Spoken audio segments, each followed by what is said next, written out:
કરવા ઉપર ઉતરેલી ભાજપ શામ દામ દંડ ભેદ પ્રલોભન લોભ લાલચ ધમકી સત્તાનો દુરુપયોગ પોલીસનો દુરુપયોગ આ બધુંય કરવા છતાંય સ્વયંભૂ પોતાના ખર્ચે લડતા એવા 5244 ક્રાંતિવીરો ગુજરાતને આ ચૂંટણીમાં મળ્યા છે, જે આમ આદમી પાર્ટીમાંથી ઉમેદવારી નોંધાવી મજબૂતાઈથી લડ્યા અને ગુજરાતની જનતાનો અવાજ બનવાની કોશિશ કરી મજબૂતાઈથી ચૂંટણી લડ્યા.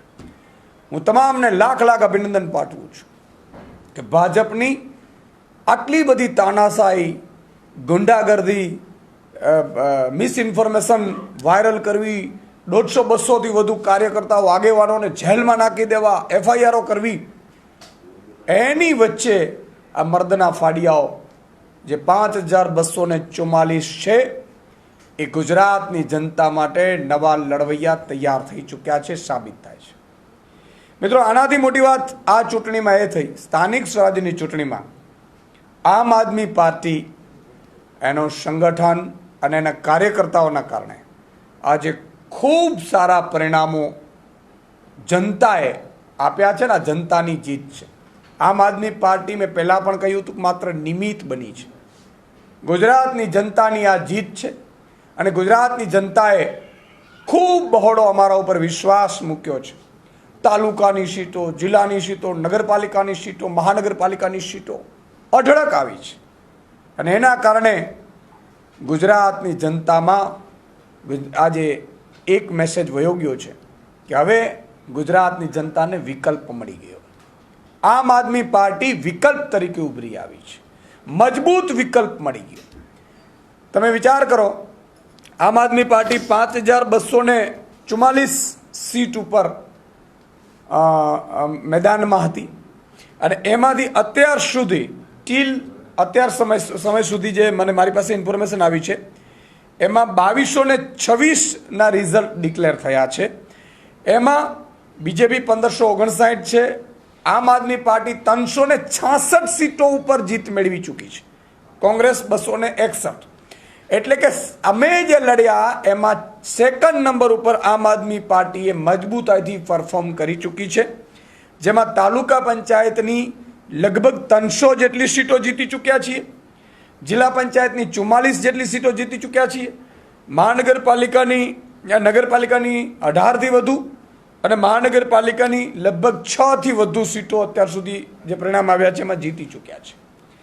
આ બતાવે છે કે ગુજરાતની જનતાને એક વિકલ્પ મળ્યો છે, મજબૂત વિકલ્પ મળ્યો છે અને આમ આદમી પાર્ટી આ સ્થાનિક સ્વરાજ્યની ચૂંટણીમાં સેકન્ડ નંબર ઉપર ઉભરીને આવી છે, જેનો હું શ્રેય હું તમામ અમારા અદના કાર્યકર્તાઓ, જે ચૂંટણી લડતા હતા ઉમેદવારો, એમના સ્વજનો, એમના પરિવારજનો અને અમારા તમામ લીડરો કે જેમણે આ ભાજપની તાનાશાહી સામે, ગુંડાગર્દી સામે, લફંગાઈ સામે મજબૂતાઈથી મેદાનમાં ઊભા રહ્યા. કેટલીક જગ્યા ઉપર અમે તાલુકા પંચાયત બનાવી રહ્યા છીએ, જિલ્લા પંચાયત પણ બને એવી સ્થિતિઓમાં છીએ અમે, નગરપાલિકાઓમાં પણ સારા એવા વિપક્ષના એમાં અમે છીએ. એટલે મને એવું લાગે છે કે ગુજરાતની જનતાએ જે આજે આમ આદમી પાર્ટીને જે ચુકાદો આપ્યો છે, આમ આદમી પાર્ટી માટે લડનારા તમામ લોકો ઉપર વિશ્વાસ મૂક્યો છે.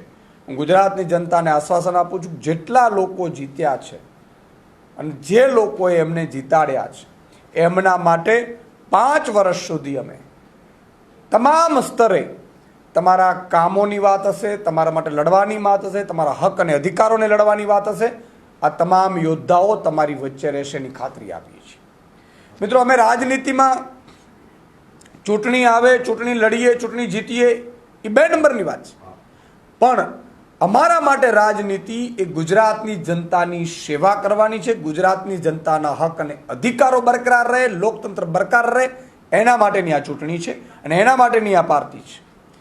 એના હક, તમારા હક અને અધિકારો માટે અમે લડવા, એના માટે અવાજ ઉઠાવવા માટે અમે બધા આવ્યા છીએ. ક્યાંક અમે મજબૂતાઈથી જીત્યા છીએ, ક્યાંક તમે જુઓ માત્ર નાના માર્જિનથી કોઈ 5, 25, 100, 150 મતોથી જિલ્લા તાલુકા પંચાયતની સીટો અમે હાર્યા છીએ ઘણી જગ્યાએ. એ લોકોને પણ અમે કહેવા માંગીએ છીએ કે ભલે અમે ઓફિશિયલી કદાચ કેટલાક વોટના કારણે અમે હારી ગયા છું, પણ તમારા માટે 5 વર્ષ લડવા માટે અમે બંધાયેલા છીએ. તમારા માટે લડીશું, તમારા હક અને અધિકારો માટે લડીશું, ગુજરાતની જનતા માટે અને લોકતંત્ર બચાવવા માટે અમને લડીશું. જે ઉમેદવારો પર થોડા ઘણા અંશે પણ મતથી હાર્યા છે એમણે પણ નિરાશ થવાની જરૂર નથી. ખૂબ બધું પ્રેમ ગુજરાતની જનતાએ પહેલી વખત આપ્યું. પહેલી વખત આમ આદમી પાર્ટી આટલી મજબૂતાઈથી ચૂંટણી લડી. અમારી પાસે, અમે ઉમેદવારો પાસે કોઈ નયો પૈસો નહોતો. એમણે સ્વયંભૂ એક આમ આદમીની જેમ ફોર્મ ભર્યું. ડિપોઝિટ કદાચ ભરવાની કદાચ આમ આદમી પાર્ટીના લોકો પાસે ઘણી જગ્યાએ નહોતા રૂપિયા, અને એ લોકોએ ઉછીના ઉધારા સગાવાલા પાસેથી 5-10 હજાર રૂપિયા લઈને ચૂંટણી લડ્યા છે મિત્રો. અને આટલું રિઝલ્ટ આવ્યું છે. એની સામે ભાજપનો અઢળક સંપત્તિ, પોલીસનો દુરુપયોગ, એને ભાજપ અને કોંગ્રેસ ગઠબંધનથી ચૂંટણી લડતા હોય એવો માહોલ, છતાંય આ હદે ગુજરાતની જનતાએ અમને પ્રેમ આપ્યો છે. એ પ્રેમનો બદલો અમે કામ કરીને બતાવીશું. આજે ખૂબ આનંદ છે. આજે ગુજરાતની જનતાએ વિકલ્પ શોધી લીધો છે. અમે પણ લડીએ છીએ. અમારામાં પણ એક નવો જુસ્સો આવ્યો છે કે આટલી લડાઈમાં જો આટલો પ્રેમ ગુજરાતની જનતા આપતી હોય તો અમે આના કરતાં 10 ગણી વધારે લડાઈથી આ મેદાનમાં ચૂંટણી પછી ઉતરીશું અને ગુજરાતની જનતા માટે હક અને અધિકાર માટે લડીશું. અને 2027માં મને પૂરો વિશ્વાસ છે કે ગુજરાતની જનતા, કારણ કે 27માં સરકાર બદલવાની હોય છે. અહીંયા પોલીસ, એનો દુરુપયોગ, આ બધું ખૂબ થયું છે, ખૂબ જગ્યાએ થયું છે. કેટલી જગ્યાએ તો 50 લાખની, 80 લાખની, 1 કરોડની ઓફરોના ઓડિયો વિડીયો વાયરલ થયા છે. મને લાગે છે કે આ બધાની વચ્ચે લોકતંત્ર બચ્યું છે. હજુ પણ જનતા છે એ આમ આદમી પાર્ટીના આમ કાર્યકરો સાથે ઊભી છે. એનો અમને આનંદ છે.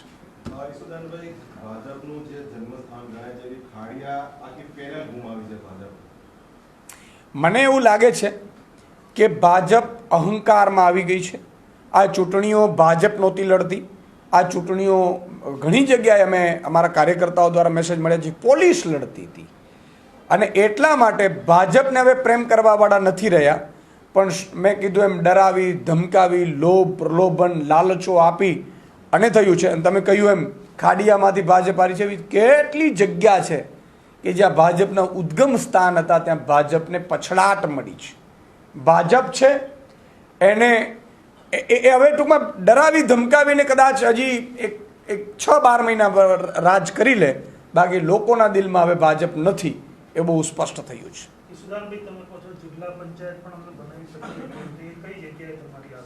નર્મદામાં અમારી આશા છે. પછી અમે ઘણી જગ્યાએ, મેં કીધું એમ કે ઘણી જગ્યાએ અમે વિપક્ષમાં બેસીએ છીએ, ઘણી જગ્યાએ અમે તાલુકા પંચાયતો બનાવીએ છીએ, ઘણી જગ્યાએ અમે જિલ્લા પંચાયતમાં પણ અત્યારે દાવેદારી છે. ઘણી જગ્યાએ એવું પણ થયું છે કે અમે તાલુકા પંચાયતમાં જીત્યા છીએ બધી સીટો મોટાભાગની, પણ અમારો જે અનામત બેઠક હોય અમારે હારી જવાથી કદાચ પ્રમુખ બીજાનું બને એવું પણ અમારે એવી સ્થિતિ પણ છે. પણ ઓલ ઓવર આજે ગુજરાતની જનતાનો હું આભાર માનું છું આમ આદમી પાર્ટીના એક પ્રદેશ અધ્યક્ષ તરીકે કે તમે જે અમને પ્રેમ આપ્યો છે, ટૂંકા સમયમાં પ્રેમ આપ્યો છે, તમે અમારા ઉપર જે વિશ્વાસ મૂક્યો છે, અને આ જીત છે એ ગુજરાતની જનતાની જીત છે, આમ આદમી પાર્ટીના કર્મઠ કાર્યકર્તાની જીત છે. આ જીત હું એમને સમર્પિત કરું છું. સુરતમાં જે નુકસાન થયું છે આમ આદમી પાર્ટીને, ગયા વખતે ચૂંટણી પછી 27 બેઠકો હતી અને પાટીલ સાહેબે કીધું કે સોનાની થાળીમાં લોઢાનો મેઘ છે. આ વખતે બેઠકો ગુમાવી. બિલકુલ, સુરતમાં અત્યારે જે રીતે મેસેજ આવ્યા છે એ પ્રમાણે હજી 4 બેઠક અમે જીત્યા છીએ. સુરતનું પરિણામ ચોંકાવનારું ચોક્કસ છે, શોકિંગ છે. આનું અમે એનાલિસિસ કરીશું, ત્યારબાદ ખ્યાલ આવશે કે ક્યાં અમે અમારી જે કચાશ રહી ગઈ છે કે શું છે. બાકી જનતાએ જે ચુકાદો આપ્યો છે એ અમારા માટે શિરોમાન્ય છે. જે ચૂંટાયેલા ઉમેદવારો છે એમને આમ આદમી પાર્ટીમાં ટકાવી રાખવા માટે કેટલો પ્રયાસ કરશે, કેમ કે પછી એ ભાજપમાં કે અન્ય પક્ષોમાં જોડાયા? બિલકુલ, તમે બહુ સારો પ્રશ્ન કર્યો. તમે જો અમે કેટલી જગ્યાએ લડી રહ્યા છીએ. ગુજરાતની જનતાને કહેવા માંગુ છું, તમારા માધ્યમથી આ વાત પહોંચાડજો કે મિત્રો, જ્યારે અમારે ઉમેદવારોને લડાવવાની વાત હતી ત્યારે કેટલી જગ્યાએ જ્ઞાતિના, જાતિના, ધર્મના આગેવાનો આવીને ડરાવતા હતા, ધમકાવતા હતા કે આ ધંધો ન કરાય, ચૂંટણી ન લડાય, એમ કરીને કેટલી જગ્યાએ ઉમેદવારોને બેસાડી દીધા. ઘણાને એવું કીધું કે તમે રૂપિયા માંગો. અમારી આમ આદમી પાર્ટી પાસે કોઈ રૂપિયા નહોતા, એના કારણે પણ કેટલાક ઉમેદવારો અમારી સાથે ન લડી શક્યા, કારણ કે આર્થિક રીતે બધા અમારી સાથે આવે બધા કેવા હોય, નબળા વર્ગના હોય. અને એના પછી જ્યારે ઉમેદવારી ફોર્મ ભર્યું ત્યારે પણ પ્રલોભનો, ધાક ધમકી, પોલીસનો દુરુપયોગ, ઉપાડી જવું, આ બધી ઘટનાઓ બની. એની વચ્ચે પણ કેટલાય મોટા ભાગના ઉમેદવારો ઊભા રહ્યા, મજબૂતાઈથી લડ્યા, મજબૂતાઈથી હિંમત હાર્યા વગર ગુજરાતની જનતા માટે કે ભાઈ અમે આ ઉમેદવારી ફોર્મ ભર્યું છે, અમે હટાવવાના નથી. અને હવે જીત્યા છીએ ઘણા. એ જીતના ઉમેદવારો ઉપર પણ ભાજપ જ્યારે કોશિશ કરશે તો એ ભાજપ ગુજરાતની જનતાનું અપમાન કરશે, એ લોકતંત્રની હત્યા કરશે. આમાંય પણ એમણે ખૂબ કોશિશ કરી જ લીધી છે. કેટલી તમે જો 750 સીટ બિનહરીફ કરી, એટલે કંઈ સરપંચની ચૂંટણી છે અને ગામ કહે છે કે ભાઈ બિનહરીફ કરો. તમે તાલુકા જિલ્લામાં લડવા નથી માંગતા તો લડવામાં તમને ડર લાગે છે એટલા માટે બિનહરીફ કરાવડાવો છો. આ તો લોકોનો મત અધિકાર છીનવવાની શરૂઆત ભાજપે કરી છે. મેં પહેલાં પણ કહ્યું હતું કે ભાજપનું સંપૂર્ણ સત્તા આવી ગયું હજી પણ તો આગામી સમયમાં ચૂંટણીઓ કદાચ ગુજરાતમાં ન પણ યોજાય, બધી બિનહરીફ કરી દેવું પણ બની શકે.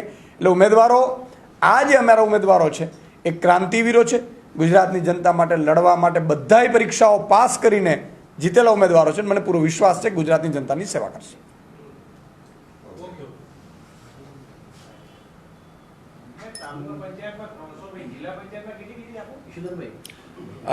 જિલ્લા પંચાયતમાં 44 આવી છે હજી. अच्छा हिंदी में ठीक है. आ रही हो, तुम डेटा मળી જશે હમણાં.